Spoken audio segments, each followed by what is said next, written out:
pretty sure I was wandering around with Michael Tidwell, who used to own the website. And I kind of looked at Michael and I was like, Zelda like, do you want to check it out? And yeah, as we walked up, you like beelined on our shirt. We're like, RP Gamer, yeah.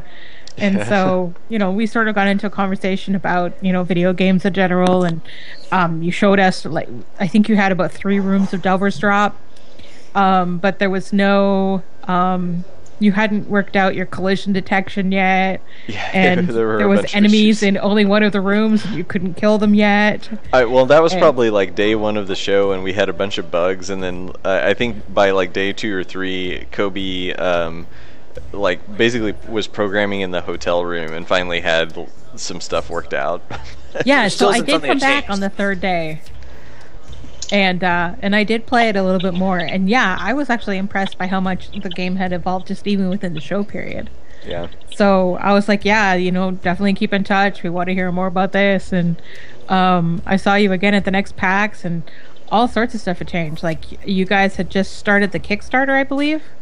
I think it might have just ended. If it was, well, wait, I guess the next PAX we went to was PAX East in 2013. Did we see you there? Like, I can't remember now. They all blur together. I never end up going to East. It's funny because I always end up planning to go to East because I always get a client who's like, yeah, we need someone in our booth. And then I only find out if I'm going to be in a booth like a week before a show a lot of times. So I got a call that was like the Monday before and was like, no, we don't need you in the booth. We're going to send someone from Europe. Yeah. So, well, that's annoying. It looks like you had started it. Here, let's go over to the campaign. Oh gosh, it's so hard to tell when these projects started now that they've changed the design of the Kickstarters. Which is going to be embarrassing because it's been a long time and we're still working on the game, but it was March. It ended in March of 2013, so so a little over 2 years ago. That was Matthew coughing awkwardly. So I guess the next time we would have seen you was probably PAX Prime in 2013. And so you guys had already changed a lot of stuff at that point. That was the one show where it was like the biggest jump in just like a lot of the art had been redone. We had more full dungeons, a lot more traps, a lot of stuff like that. And and I think that was probably just after we'd given, or around the time we got greenlit then. We had started giving access to our Kickstarter backers, I think, around that time. I can't remember when the first version went out to Kickstarter backers. I think I got a version snuck to me right before PAX. Snuck to you. Under the table. Have this. Hey, that was the year that saying you were coming out on the Ouya was actually relevant. Yeah, we're getting comments now of people like, maybe you should do something else instead, and we were like, oh guys, we did Ouya because we're doing Android, and Ouya is Android based, so it's a very like you almost don't even have to port it, you just have to plug a couple Ouya things into it. I mean, I am not a programmer, so I don't know all the details, but yeah, someone was asking if we could do PS4 instead, and I was just like, well, it'd be cool, but it's a little too well, actually a ton more work, unfortunately. But I mean, hey, for what it's worth, Sony does have an amazing indie program. You just have to get in touch with Shane Bettenhausen, and he will hook you up. Yeah, they've we've talked to them a bit. We've talked to Nintendo a little bit too. Like, I mean, I think we've probably talked to someone from every major platform at one time or other. But we're kind of like, we would love to, but we don't want to promise anything to anyone until the game is like done for PC, and then we can pour some time and money into ports if it does. And I don't think that's a bad strategy. Yeah. But I'm biased because I want to play it as soon as possible. Yeah. And but the nice thing would be like, if we release the game and then like are able to port to Vita or Xbox One or whatever the case may be, then every future game we make will just support that instantly, because we would be porting our own engine rather than just porting only this game or relying on, I mean, at this point, I guess, a lot of the engines are starting to support more and more devices, but it wasn't the case when we started this game, and that's why we were making our own engine and doing our own ports. And now we're kind of like stuck on that road, I guess. So switching to Unity would be, you know, almost impossible at this point. But now Unity supports everything. So I guess if Unity had supported everything like 5 years ago, we'd probably just be making the game in Unity, I guess. But it's both difficult but kind of cool that we're using our own engine. It at least gives us some freedom in the future, but causes some limitations right now. So have you guys been to basically every PAX since 2012? We didn't go to East this year, but I think that's the only one that we've skipped. Okay. So because I'm curious, because I've seen the way that E3 affects my other clients, do you find that the show is disruptive to your development? Or do you find that it's a good way to get feedback and come back and reload? Well, it's definitely, I will say it's tiring and takes a lot of time just to prep and go there and everything, and costs a lot of money. So in that way, it can be disruptive to development, but I think, well, I guess like whenever someone asks those kind of questions, like my short list of like things that PAX is good for are getting feedback about the game from users, which Matt loves, probably oh, like God, I love it so much. Even more than I do. Really loves to get feedback, so that's great.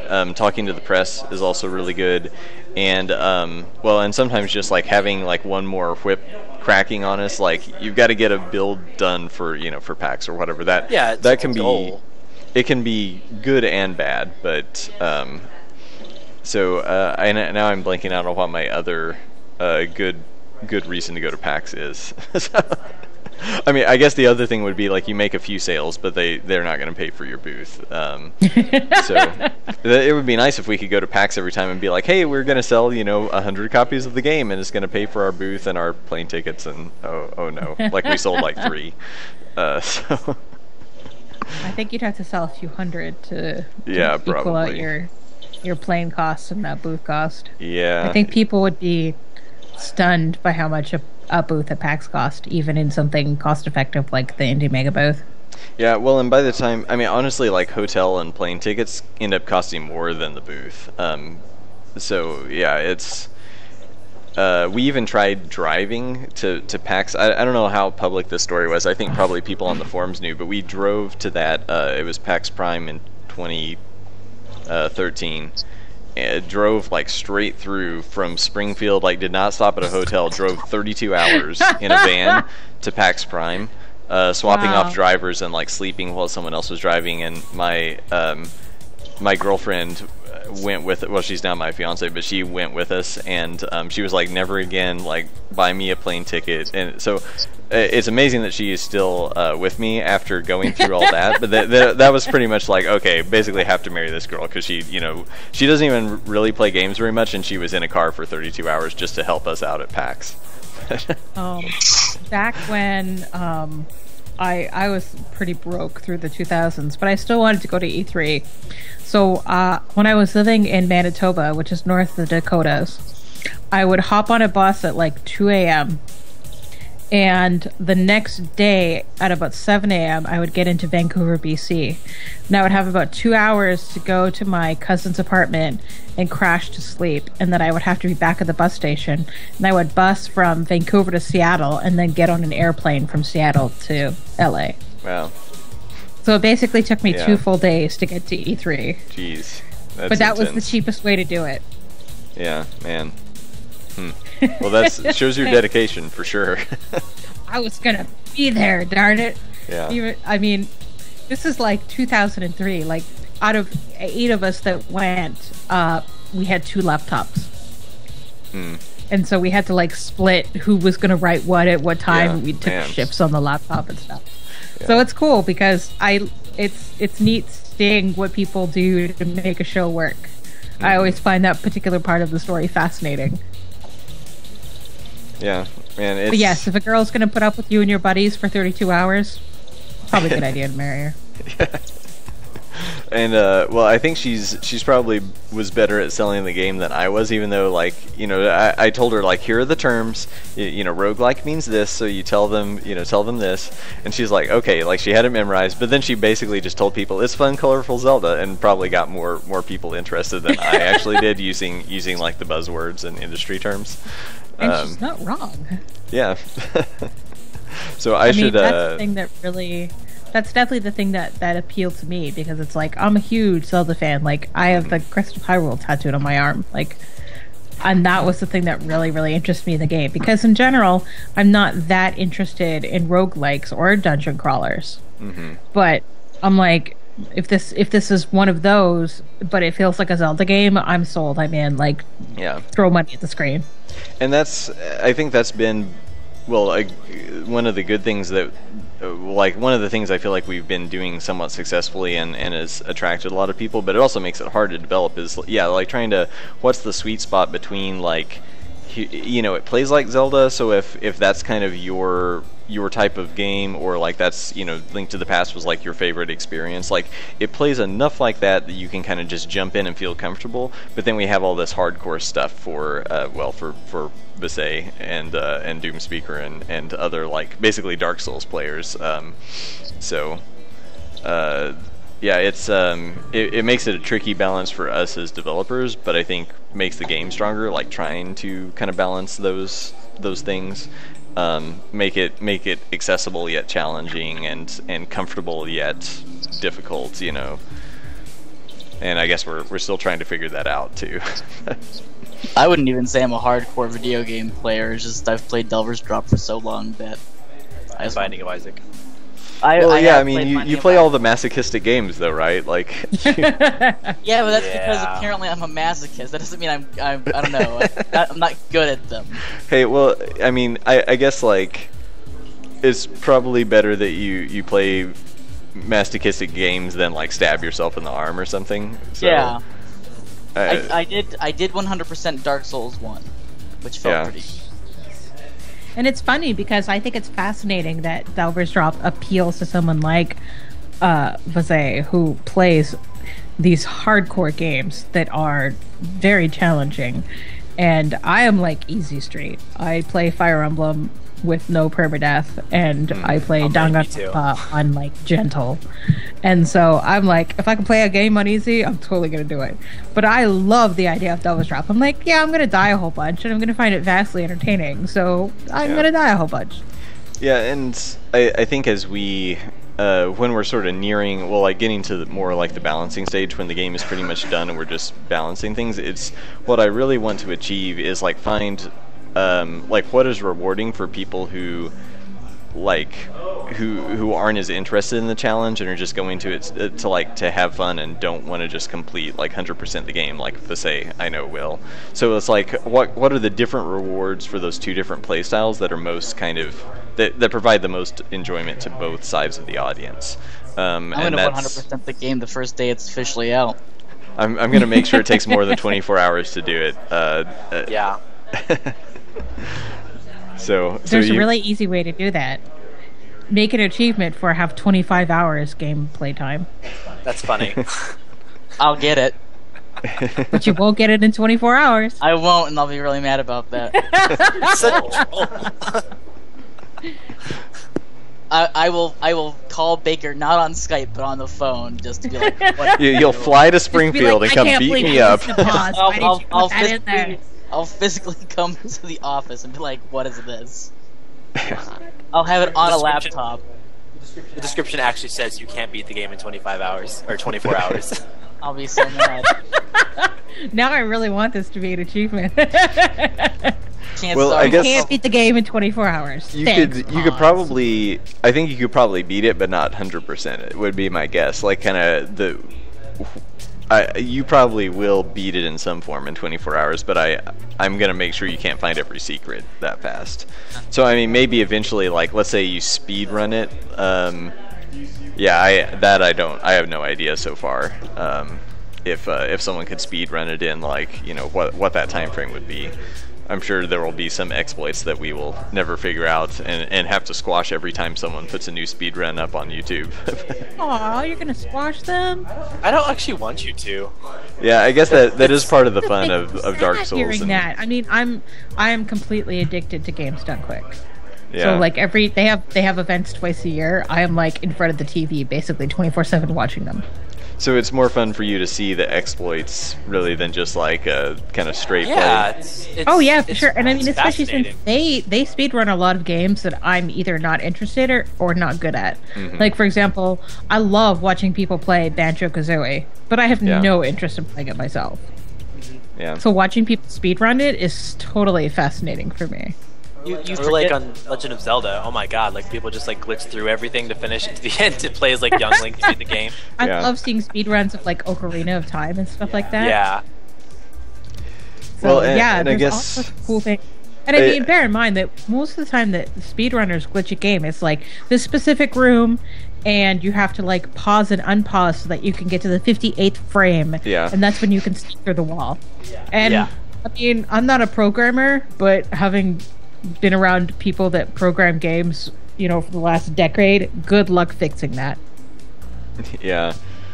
I guess that's probably true. Kobe will cry, but you know, I there are some exploits that I know of right now. Like basically, Dash is super broken, and that's part of the reason I've been kind of pushing to revise Dash, like we described in our last Kickstarter update. But so they're probably like I guess we'll try to like try to solidify the things that we know are just like super glitches. But yeah, there's probably no way to eliminate everything. So well. You know, I don't want people to just totally break the game by dashing everywhere. We've got to put some limitations on it. But what's that? I have a prediction. What's going to happen is something's going to happen with the tutorial drop that you go through. Mm-hmm. That someone's going to find a way to go through that to like skip like 6 stages, and it's going to be like the flute or something for everyone. Yeah. Yeah. The Mario magic flute. Yeah, magic it'll be the magic flute of Delver's Drop. Except that was intentional, wasn't it? On Mario. Yeah, sure, that was intentional. Yeah. I don't know if Zero World was in the first Mario. Oh, I don't think so. But so you forget something, Baker. By the way. What's that? And Matthew on the completing the game in 24 hours, like finding every secret in 24 hours. I'm not working alone. Oh, so you've got a team of people prepped to find every secret in 24 hours? Is that like okay? You work on secrets in stage 1. You work on secrets in stage 2. That's right. It's crowdsourcing. Yeah. So the person you like really hate is going to be the one stuck with like the last stage. That's nice. Great. What would be really cool is I'll take that one. I'll take that one myself.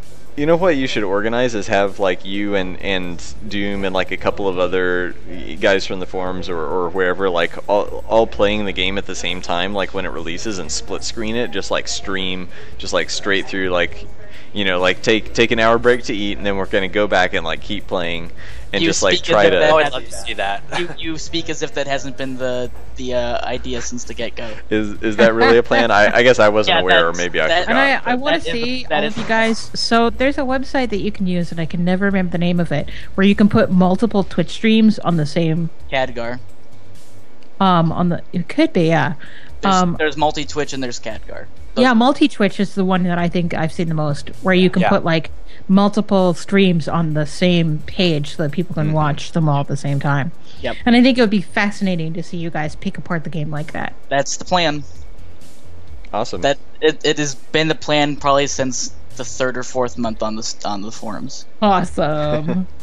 I think I probably just totally forgot that because I try to read everything on the forums, but I don't think we ever talked about it on the forums. We talked about it on Steam. just on what?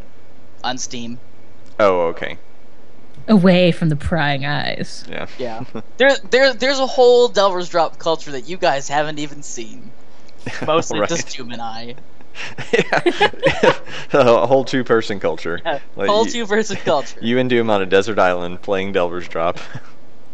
Yep. and Dark sounds Souls about- and Dark Souls. Though I can't hold a candle to anyone playing Dark Souls. I'm terrible at that game.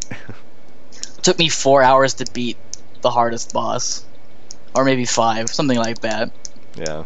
Well, I don't think that's an uncommon story over the globe. I'm sure Probably not. A lot of people have that same experience. I'm like still only a few hours in. Like I haven't played in like over a month. Of course, I was in the process of moving, so my computer was in one of 3 places without a monitor over the last month or 2. So. Would make it very hard to play the game. Yeah. Good luck with Calumet. Okay. That's all I can say. I might have to finish Delver's Drop first and then beat Dark Souls, although I was like, oh, I need to for research, but just haven't found the time. Have you or Matthew played it? Pause. Have you played Dark Souls, either of you? No. I never touched it. Okay. There was sort of a tradition where every year during Extra Life I would watch my husband play it because he dies a lot. Like, a lot. So, yeah, I think he would usually get to about 100 deaths and then switch to another game. Yeah, that's a lot of deaths in Dark Souls. Yes. I definitely died quite a bit when I first started playing. Just I was trying to parry too much and not dodge enough, I think was my problem, because I play every game like as if there are a bunch of achievements, but they only exist in my head. So like my mental achievement was I must parry and riposte everything, but I think that's just like asking to die a bunch in Dark Souls. It's all about timing. Yeah, I never bothered with it. I never bothered with parrying or riposte. Yeah, just do the roll. Yeah, I was a mage though, so. Hmm. And I had a spear. That was my go-to. Keep things away as much as possible. Yeah. So I guess let's change gears a little bit and just talk about games kind of that are on everyone's radar right now. Honestly though, like I'm probably going to be the most behind because I feel like I'm way behind on the news. Matthew's excited though, so you can take over. I was just about to suggest the same thing. So I basically am doing no art because right now, like I'm afraid OBS is going to crash again if I try to like. Well, let's take a second. I'm going to try to switch screens so I can draw and just let you all talk. That way, it's entertaining to watch other than just like watching me in video. But so let's try this here. Okay. So while you're doing that, so I've noticed that ukulele has now plateaued at like $2.2 million, or dollars or pounds. Well, it's I don't know what pounds is because you have to change modes on here. Oh, okay. But it's probably still over 2 million. Right? Yeah, it's over 2 million for either. I would assume, but. Well, let me pull it up because I think I have it in pound. I think I've left my. Yeah, it's at 1.45 million pounds. Oh, okay. So I don't know if it's gonna get the orchestral score, but like it did really well. Like and you just mentioned earlier that you liked watching